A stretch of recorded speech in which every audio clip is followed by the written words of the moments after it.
Batismo de Jesus, o qual também celebramos o nosso batismo.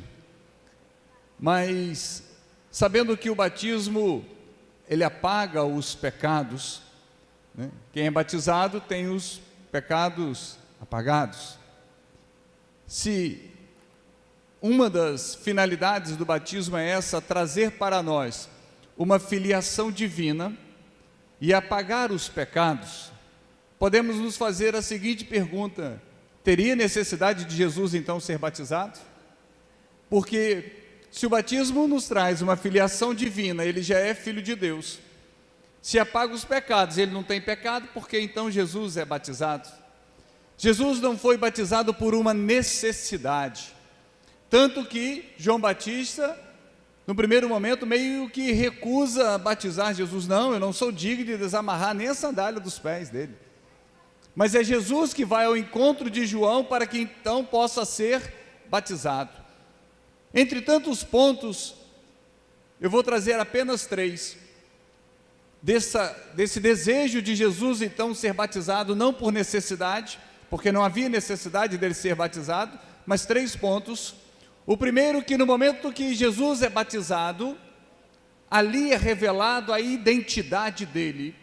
E qual é a identidade de Jesus? No momento que ele é batizado, o céu se abre e vem uma voz do céu que diz: eis o meu filho amado, é esse o meu filho amado, o qual põe o meu bem-querer, o qual coloco sobre ele todas as minhas vontades.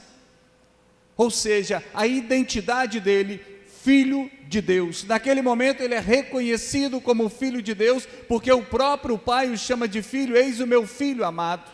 Então o primeiro ponto desse batismo de Jesus é essa revelação da sua identidade.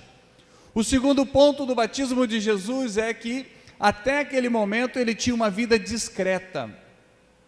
Ele tinha uma vida discreta, uma vida na carpintaria, uma vida onde ele era mais um no meio dos outros. E a partir do momento do seu batismo, Jesus então começa aquilo que nós chamamos de vida pública. O que é a vida pública? É a vida missionária. Ali começa a missão de Jesus, ali ele começa a pregar, ali ele começa a anunciar a conversão, ali ele começa a fazer curas, milagres. A partir daquele momento então, começa a grande missão de Jesus. E para que a gente entenda, toda a vida de missão ela deve ser ungida pelo Espírito Santo, porque foi isso que aconteceu com ele. Ele recebe então o poder do céu, ele recebe o poder do alto e começa então uma vida missionária, e começa a tocar o coração das pessoas, e começa a converter as pessoas, e o milagre vai acontecendo, as curas vão acontecendo, ele vai trazendo uma boa nova, ou seja, o evangelho, que significa boa nova. Ele vai anunciando a boa nova, ele vai fazendo com que as pessoas mudem a mentalidade, mude o coração, mude o comportamento, se volte para Deus, tenha um coração solidário, tem um coração de partilha, renova a sua fé. Ali começa então a grande pregação de Jesus, a grande missão de Jesus, no momento então a partir que ele recebe o Espírito Santo. No momento que desce sobre ele, ele é ungido, ou seja, a unção, o Cristo, né, está sobre ele. O terceiro ponto, para nos mostrar a eficácia do batismo, porque o batismo ele deve vir sempre carregado de um arrependimento. É preciso que a gente se arrependa. Não existe conversão sem arrependimento, não existe mudança de vida sem arrependimento, não existe coração novo sem arrependimento. E é isso que Jesus fez, traz para nós esse ensinamento da necessidade de nos convertermos, de nos arrependermos de forma diária, de forma constante, para que a gente tenha um coração que seja cada vez mais unido ao Senhor. Porque quando nós chamamos Deus de Pai, não é porque nós nascemos. A filiação divina não está no nosso nascimento. Não é porque nós nascemos que nós chamamos Deus de Pai. Não, a nossa pertença a Deus se dá através do sacramento do batismo. Quando uma criança nasce, ela é tida como criatura de Deus e não filho de Deus. É uma criatura de Deus, assim como Deus criou todas as coisas.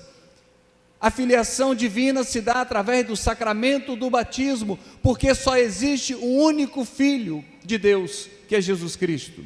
Nós nos tornamos filhos de Deus através do sacramento do batismo. Nós não nascemos diretamente filho de Deus, até porque quando nós rezamos o credo, creio em Deus Pai Todo-Poderoso, Criador do céu e da terra, e em Jesus Cristo, seu único Filho. Isso é profissão de fé, isso nós rezamos na igreja, toda a missa dominical nós rezamos isso. Único Filho, Jesus só tem, ou melhor, o Pai só tem um Filho, que é Jesus Cristo.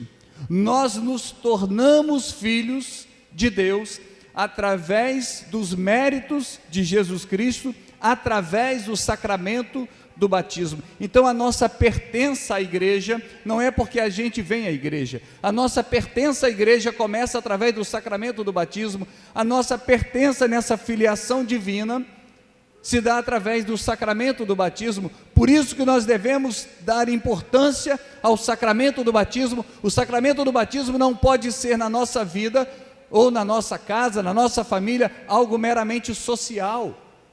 Se pensa na festa, se pensa nos presentes, se pensa nas lembrancinhas, e o sacramento fica para segundo plano, se pensa nas fotos. Não, é através do sacramento do batismo que nós nos tornamos filhos de Deus, e aquilo que São Paulo vai dizer para nós: vós não sabeis que vós sois templos do Espírito Santo? Nós nos tornamos templos do Espírito Santo através do batismo. Por quê? Porque o Espírito Santo passa a habitar em nós. Nós nos tornamos templos de Deus. Você é templo de Deus. Deus mora em você, Deus habita em você, Deus está dentro de você. É aquilo que o profeta Isaías vai dizer: por que buscar tão longe aquilo que está tão perto? A gente quer buscar Deus tão distante, a gente quer buscar Deus em tantos lugares, a gente quer buscar Deus no céu, e a gente esquece que Deus está dentro de cada um de nós. Aquilo que você procura está dentro de você, a resposta que você procura está dentro de você, a cura que você procura está dentro de você, o milagre que você procura está dentro de você, porque isso está em Deus, e Deus está em você. Você é templo do Espírito Santo. A nossa vida é sagrada, exatamente porque nós carregamos dentro de nós a presença do sagrado. Como nós carregamos a presença do sagrado dentro de nós, a nossa vida se torna uma vida sagrada. A nossa vida é sagrada exatamente por conta disso, porque nós carregamos e nos tornamos templos de Deus, moradia de Deus, habitação de Deus, através desse sacramento.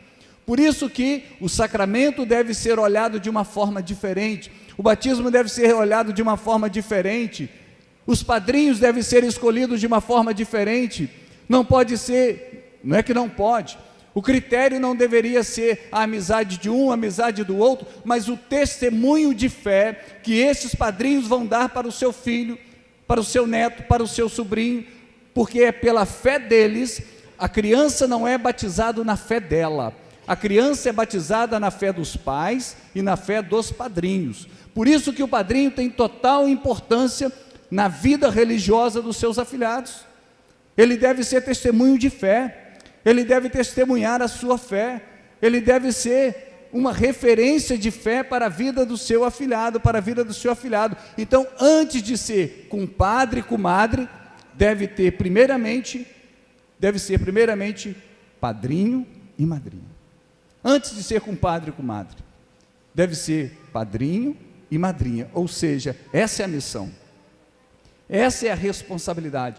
Por isso que hoje, ao celebrarmos o batismo de Jesus, nós devemos também celebrar o nosso batismo, aquilo que nós recebemos quando nós somos batizados, que se chama de dons infusos, os dons préternaturais, ou seja, os dons infusos significam os dons que estão internos, dentro de cada um de nós, que ao longo do tempo ele vai se manifestando, a cada momento, a cada etapa da nossa vida, aquilo que nós recebemos de Deus, através do Espírito Santo, ele vai se manifestando, esses dons, os dons chamados dons infusos, que vão se manifestando, ou seja, toda prática boa que você tem na vida, toda ação boa que você tem, todo gesto de bondade, de caridade, é uma manifestação do Espírito Santo na sua vida. Por isso que nós somos pessoas que devemos viver a cultura de Pentecostes, a cultura do Espírito Santo. O Espírito Santo não é da renovação carismática, o Espírito Santo não é propriedade de movimento nenhum da igreja. O Espírito Santo é Deus. O Espírito Santo é Deus. Então nós devemos deixar que o Espírito Santo se manifeste na nossa vida, que a nossa vida seja conduzida por Ele e não pelas nossas vontades. Por que o mundo está tão perdido? Por que tem tantas coisas fora do caminho? Por que tem tantas coisas em desordem na vida? Porque o homem tem conduzido a sua vida pelas suas vontades, pelo seu querer, e não tem permitido que o Espírito Santo conduza a sua vida. Não tem permitido que o Espírito Santo se manifeste na sua vida, porque o Espírito Santo não é apenas esperar de Deus, esperar de uma ação do Espírito Santo, o extraordinário. Não, mas é nas pequenas coisas. As pessoas querem de Deus apenas o extraordinário, apenas o impossível, apenas aquilo que eu não consigo fazer. Aí eu espero em Deus, mas no meu dia a dia, no meu trabalho, no meu relacionamento, na minha convivência, aí eu não preciso de Deus. Aí eu levo do jeito que eu quero, eu faço do jeito que eu quero, e com isso as pessoas vão se machucando, vão se ofendendo, vão se maltratando, vão se desrespeitando. Por quê? Porque nessa hora eu não preciso de Deus. Eu preciso de Deus para o impossível, eu preciso de Deus para uma grande cura, eu preciso de Deus para acontecer um milagre na minha vida. Chega de buscar Deus no extraordinário, chega de buscar Deus no extraordinário. Nós estamos vivendo uma conversão falsa, uma conversão mentirosa, quando nós apenas usamos Deus. Não é para que a gente use Deus, é para que Deus nos use. É o contrário. Deixe a sua vida ser conduzida pelo Espírito Santo. Deixe a sua vida ser conduzida pelo poder do Espírito Santo. A gente vai manipulando. Nós queremos uma igreja que seja manipulada, nós queremos uma igreja que seja conforme a nossa vontade, nós queremos uma Bíblia que seja adaptada à nossa vida. Isso é falsa conversão. Isso não é conversão sincera. Isso talvez não seja viver a realidade, a essência, a identidade do batismo. Porque o batismo é, na verdade, uma consagração, uma pertença total a Deus. É isso que nós precisamos viver, é essa realidade que nós precisamos viver. Para quê? Para que a gente alcance aquilo que nós queremos: a paz, a felicidade, a força, a coragem, e acima de tudo, quem deixa a sua vida ser conduzida pelo Espírito Santo, quem deixa a sua vida ser conduzida por Deus, o seu coração pulsa pelo desejo da eternidade, pelo desejo do céu, porque esse é o objetivo final nosso. Se fizermos tantas coisas, se tivermos grandes conquistas aqui, mas se perdermos o céu, perdemos tempo, perdemos tudo. Louvado seja nosso Senhor Jesus Cristo.